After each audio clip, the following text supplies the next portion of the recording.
방탄소년단의 7번째 생일 파티가 열리는 날입니다.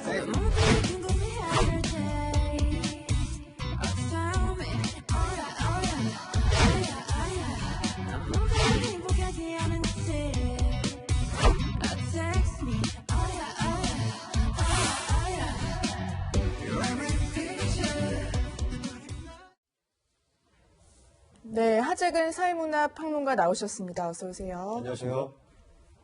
네, 오늘 신문을 보다 보니까요, 이 보라색 지면 광고가 눈에 띄더라고요. 그룹 방탄소년단 BTS의 데뷔 7주년을 맞아서 팬클럽 아미들이 만든 축하 선물이었다고 합니다. 이 지면 광고뿐 아니라 방송 광고에 전광판 광고까지 전 세계 BTS 팬들의 서포트 열기 너무 대단한 것 같아요. 그렇죠. 그러니까 방탄소년단이 지금 지구상 최고의 보이그룹이거든요. 예. 원톱이거든요.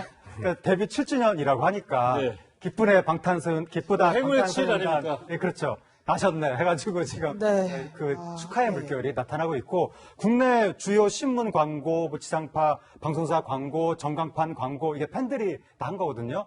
일본 도쿄 같은데 전광판 광고도 실렸고 중국 팬들이 서울 시내 한 17km 정도 되는 도로를 그 방탄소년단 멤버 뷔 씨가 있거든요. 네. 뷔 로드로 네. 만들겠다고 그 배너를 쫙 걸겠다고 네. 좀 그런 축하 계획도 이제 발표했고 트위터가 전 세계에서 서비스하는 글로벌 회사잖아요. 예. 네. 트위터 본사에서 방탄소년단 데뷔 7주년 기념 이모지도 만들어서 발표했고 근데 이게 좀 좀 아쉬운 것이 예. 이게 코로나19만 아니었으면 세계 곳곳에서 네. 엄청난 네. 군중 집회 같은 게 아마 열렸을 텐데 코로나19에도 불구하고 이 정도면 어마어마한 그렇죠. 거 아닙니까? 그래서 지금 팬들이 모일 수가 없으니까 인터넷을 통해서 언택트 축하 지금 행렬이 지구촌에 나타나고 있습니다. 네, 데뷔 7년 만에 전 세계가 열광하는 아이돌로 성장을 했는데요. 방탄소년단이 세운 신기록은 일일이 셀 수가 없을 정도인데 사실 코로나19 사태로 인해서 이 여러 가지 활동 제약이 많을 텐데 BTS는 새로운 시도를 통해서 또 돌파를 하는 점이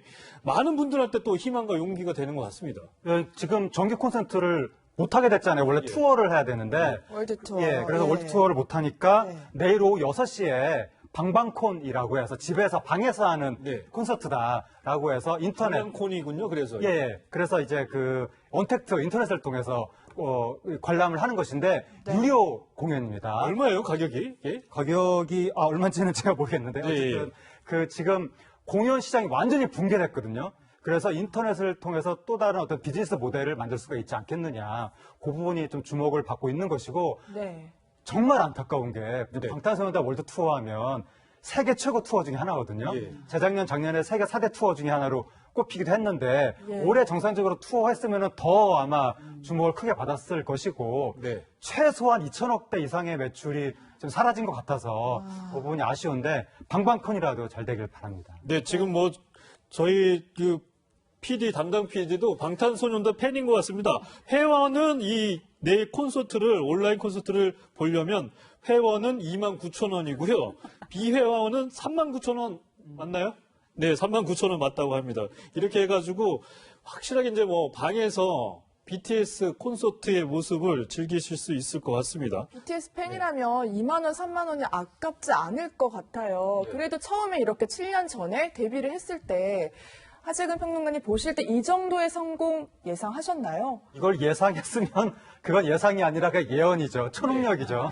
이게 한국인이 이런 정도로 전 세계에서 인기를 끌 거라고는 이건 상상을 못했던 거고 네. 과거에 레이프 가렛, 뉴키즈 온 더 블럭 이런 세계 최고 아이돌 팝스타의 이 대열에 낀 거거든요. 감히 또 비틀즈하고도 이제 비교를 하고 비틀스도 이제 처음에 데뷔할 당시에는 아이돌이었기 때문에 네. 그 당시 팬덤하고 우리가 비교하는 게 아니라 BBC 이런 데서 비교를 지금 하고 있는 거고 이게 우리나라에서 레이프 가렛 뉴키즈 온 더 블럭 왔을 때 우리나라 청소년들이 너무 열광하니까 사회 문제가 됐었거든요. 네. 네. 거기에 대해서 막 비판적인 말도 많이 나오고. 뉴키즈 온 더 블럭 했을 때 그때 당시 제가 고등학교였던 네. 것 같은데 사고가 났었잖아요. 사고도 났었고 예. 너무 몰리니까. 예.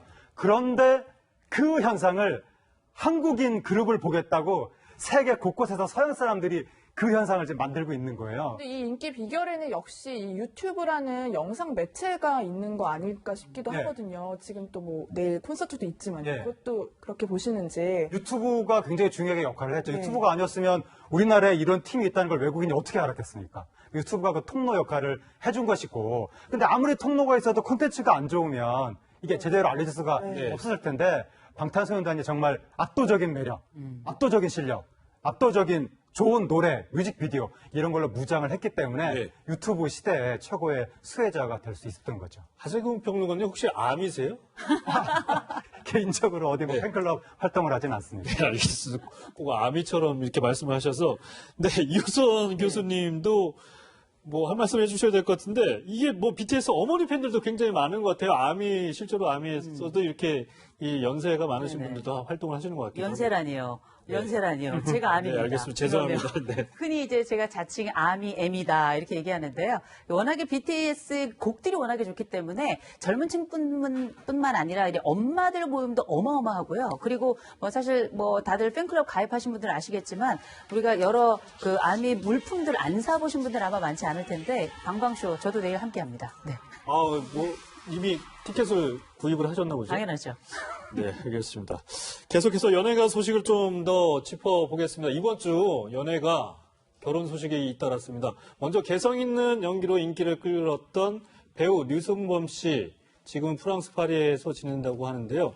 외국인 여자친구 결혼을 한다는 소식을 알려왔습니다. 네, 결혼 소식이 알려졌는데 네. 10살 연하 화가하고 한다고 결혼을 네. 그렇게 알려졌는데 이게 크게 화제가 된 것이 그 여성 10살 연하 여성의 국적이 네. 슬로바키아인이라고 해서 우리랑 교류가 굉장히 잦은 나라는 아니잖아요. 네. 그러다 보니까 굉장히 화제가 됐고 유승범 씨가 이 여자친구를 통해서 내가 어떤 새로운 예술의 세계를 알게 됐다. 그렇게 얘기하면서 그동안 우리나라 팬들이 굉장히 걱정했던 게 유승범 씨 이제 안 돌아오는 거 아니냐. 네. 거의 휴대폰도 없이 그 자유인으로 세계를 돌아다닌다고 해서 완전히 이제 마음이 우리나라 그랬군요. 연예계에서 네. 떠난 거 아니냐. 네. 걱정을 굉장히 많이 했었는데 지금 여자친구 만나고 결혼 발표하고 그 여자친구가 임신 중이라고 했거든요. 아, 곧 예, 아버지도 될 텐데 그러면서 뭔가 더 활동을 열심히 해야 되겠다는 생각이 생겼는지 최근에 소속사랑 계약도 하고 SNS도 개설하고 차기 작업터에 들어갔다고 하거든요. 아. 그래서 곧 유승범 씨의 모습을 볼 수 있게 될 것 같아서 이렇게 이 가장이 되면 또 이 가정을 또 꾸려야 되는 그런 또 책임감이 생겨서 그러신 것 같아요. 좀 책임감 때문에 그런 것인지 네. 그래가지고 팬들이 굉장히 지금 기대하고 있습니다. 네, 알겠습니다. 또 기쁜 소식 하나 더 있는데요. 동방신기 멤버 최강창민 씨도 결혼한다. 깜짝 결혼 발표를 했습니다. 팬들이 굉장히 축하하는 모습이에요. 네, 방탄소년단 전에 동방신기가 네, 있었죠. 그랬죠. 예. 동방신기 동아시아 최고의 아이돌로 건들면 큰일 나는 동방신기에 대해서 조금이라도 안 좋은 얘기를 방송에서 했다가는 저는 이제 매장될 각오를 해야 되는 팬들한테 엄청난 공격을 받는 어마어마한 인기 스타고 일본에서 동방신기 콘서트 한 번 하면 매출에 1,000억 대 이상이 나오는 네. 엄청난 스타였는데 그 멤버 중에 처음으로 이번에 결혼 발표가 나온 거예요. 그래서 이제 팬들이 굉장히 민감하게 부정적으로 반응할 수도 있지만 이번에는 축하하는 목소리가 굉장히 크다고 네. 하고 최강창민 씨가 이제 스스로 SNS에 글을 올렸는데 교제 중인 여성분이 있습니다. 그분과 믿음과 신뢰를 주고받으며 좋은 관계로 지내왔고 자연스럽게 앞으로의 인생을 함께하고 싶다는 결심을 하게 됐습니다. 이렇게 글을 올렸는데 이게 참 팬들한테 예의를 지키는 모습이다 스타로서 라고 하면서 뭔가 칭송의 목소리, 축하의 목소리 그런 게 나오고 있습니다. 네. 이 동방신기 1호 유부남 최강창민 씨의 결혼 축하드리고요. 또 이제 이런 축하 소식에서 또 안타까운 이별 소식들도 좀 전해지고 있습니다. 좀 유명했던 윤계상 씨와 이한희 씨 커플이 7년 동안 연애를 하다가 드디어 이제 결별을 했다라는 소식이 들려왔어요. 근데 너무 다들 주변에서 안타까워하더라고요, 오히려. 네, 좀 결혼하는 거 아니냐는 생각들을 네. 많이 했었거든요. 그동안 뭐 싸웠다가 화해하고 뭐 싸웠다가 화해하고 그런 과정들이 있었다고 하는데 작년에도 혹시 뭐 헤어진 거 아니냐 그런 얘기가 그렇죠. 나왔지만 네. 이제 두 사람이 부인을 했었고 한 3개월쯤 전에도 이한희 씨 어떤 사적인 모임에 윤계상 씨가 같이 참여하는 이런 모습이 알려졌기 때문에 잘 되고 있나 보다 네. 팬들이 그렇게 기대를 했었는데 예. 이번에 이제 갑자기 헤어졌다 그런 소식이 나왔고 윤계상 씨가 두 사람이 같은 소속사였는데 헤어지면서 같은 소속사에 있으면 불편하니까 윤계상 씨가 소속사를 나온다고 그렇게 하는 것을 보면 확실하게 헤어진 게 맞는 것 같습니다. 네. 그런데 아마 어떤 특별한 무슨 사유가 있어서 그것 때문에 뭐 의견이 안 맞아서 헤어지고 그런 건 아니고 그냥 오랜 동안 사귀면서 자연스럽게 뭔가 좀 서로 소원해진 것이 아닌가. 네. 최근 들어서 스케줄이 바빠지면서 서로 얼굴 볼 일도 별로 없다 보니까 그냥 그렇게 좀 서로 멀어지게 됐다고 합니다. 네, 알겠습니다. 마지막으로 배우 송중기 씨의 이름이 실시간 검색어에 계속해서 올라와 있는데요. 배우 송중기 씨가 변호사와 교제 중이라는 이른바 지라시에 루머가 기사화됐었습니다. 이 송중기 씨의 소속사는 사실 무근이라는 입장과 함께 법적 조치를 경고를 했는데 하 평론가님, 네. 간단하게 어떻게 된 건지 좀 말씀을 해주시죠. 요즘에 휴대폰 메시지로 뭐 받은 글 막 이런 식으로 돌아다니는 거 있잖아요. 네. 막 지라시. 네. 그게 돌았다는 거예요. 송중기 씨가 어느 여성 변호사와 사귄다 이런 식으로. 근데 송중기 씨 측에서 아니다라고 이제 부인을 하면서 법적 대응하겠다. 최초 작성자, 유포자, 악의적인 비방을 일삼는 악플러. 법적 대응한다고 했으니까 이거 주의를 해야 되고 많은 분들이 내가 작성자는 아니잖아. 네. 받은 걸 받았는데 다시 돌려보는 게 괜찮겠지 이렇게 생각하실 수 있는데 여기 분명히 최초 작성자와 더불어 유포자한테도 법적 대응한다고 했기 때문에 주의하셔야 됩니다. 네, 사실 이런 부분 되게 민감할 수 있기 때문에 뭐 사실 무근이라는 내용을 다른 사람들한테 이렇게 전달하는 것만으로도 처벌을 받으실 수 있다는 점 명확하게 아셔야 될 것 같은데 그런데 또 하나 논란이 됐던 부분이 강영석 변호사가 운영하는 뭐 한 유튜브 채널에서 루머에 휩싸인 해당 변호사의 사진과 신상을 공개해서 논란이 되고 있습니다. 김관선 변호사님. 지금 관련 유튜브 채널에선 영상을 삭제를 했더라고요.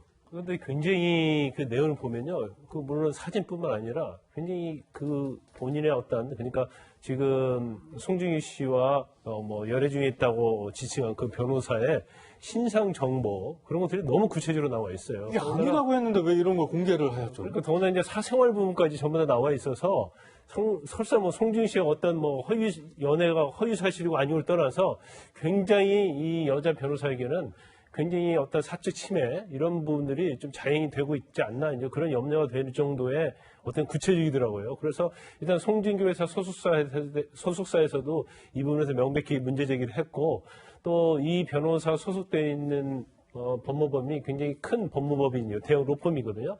대형 로펌에서도 허위 사실, 그러니까 열애에 관한 허위 사실이랄지 아니면 신상 정보랄지 그리고 사생활에 관한 부분이 허위 사실이 계속 유포되면 최초 유포자랄지 이걸 전달하는 사람 또 악의적인 악플러 이런 거에 대해서는 법적인 조치 형사고소나 손해배상 하겠다고 명백히 밝혔어요. 네. 그러다 보니까 아마 가로세로 연구소에서도 아마 사진을 삭제하지 않았나 싶습니다.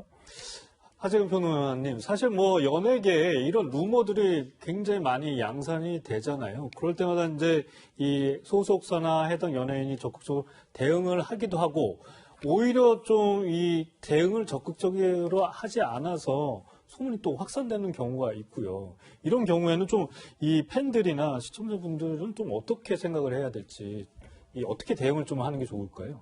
과거에는 연예인에 대해서 아무 말도 해도 된다고 생각했던 네. 시절이 있었고 그냥 막 말을 지어내서 퍼뜨리는 사람들이 있었거든요. 근데 연예인들이 그때 법적으로 대응을 잘 못했어요. 네. 연예인이 뭐 일반인을 상대로 또는 언론을 상대로 법적인 대응을 하면 뭐 건방지다 이런 식으로 좀 안 좋게 바라보는 그런 시선이 있어서 조심했었는데 이게 루머로 인해서 피해를 겪는 분들이 너무 많고 그렇죠. 심지어 뭐 건강까지 잃는 안타까운 소식들도 뭐 전해지게 최진실 씨라든가 됐었죠. 이제 네. 그런 사건들이 알려지면서 이젠 연예인도 인권을 지켜야 된다 그런 생각들이 생기면서 이제는 법적 대응을 하고는 있는데 연예인들이 마음이 약하니까 이제 당사 유포자라든가 작성자를 찾은 다음에 선처해주는 경우가 있거든요. 네. 그러다 보니까 아직도 지금 경각심이 덜 생기는 것이 아닌가. 그래서 이제는 확실하게 좀 처벌을 해야 될 것 같고 많은 분들이 내가 직접 최초 작성만 하지 않았으면 나는 괜찮을 거야. 뭐 돌려봐도 괜찮을 거야. 이렇게 생각하실 수가 있는데 돌려봐도 내가 맞는 게 아니라도 유포자로 나도 처벌받을 수가 있는 것이니까 네티즌들이 이 부분은 확실하게 조심해야 됩니다. 네, 알겠습니다. 이 얘기는 여기까지 하고요. 세 분과는 여기서 인사 나누도록 하겠습니다. 감사합니다.